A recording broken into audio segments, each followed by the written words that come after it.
జియా ఉల్ హక్. మీరు ఈ పేరు వినే ఉంటారు, కాకపోతే గుర్తుండదు. ఈ జియా ఉల్ హక్ పాకిస్తాన్కి అధ్యక్షుడిగా ఉండటం జరిగింది. 1976 నుండి 88 వరకు, ఓ 10-12 సంవత్సరాల వరకు సుమారు అతను పరిపాలించడం జరిగింది. ఆయన యాక్చువల్గా సైన్యాధ్యక్షుడిగా పనిచేస్తూ ప్రెసిడెంట్ పదవిలోకి రావటం జరిగింది ఈ జియా ఉల్ హక్. జియా ఉల్ హక్ చాలా స్ట్రిక్ట్గా ఉండేటటువంటి మనిషి. అక్కడ ఉన్నటువంటి సైన్యం కూడా భయపడుతూ ఉండేది. అతని పరిపాలనలో అందరూ భయపడుతూ ఉండేవాళ్ళు.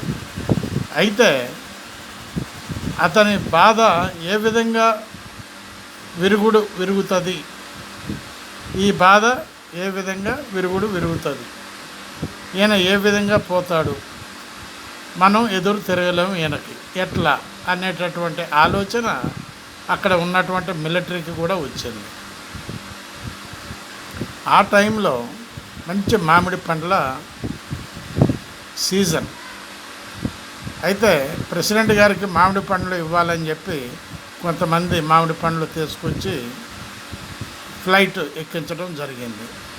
ఫ్లైట్ ఎక్కించిన తర్వాత ప్రెసిడెంట్ గారు కూడా ఆ మామిడి పండ్లతో పాటు ఫ్లైట్లో పోతున్నారు. పోతూ అది మధ్యలో ఫెయిల్ అయింది.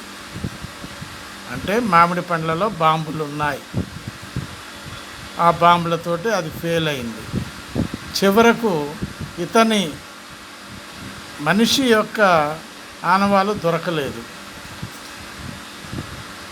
అతనికి ఒక బంగారు పన్ను ఉన్నది. ఆ పన్నును గుర్తుపట్టారు.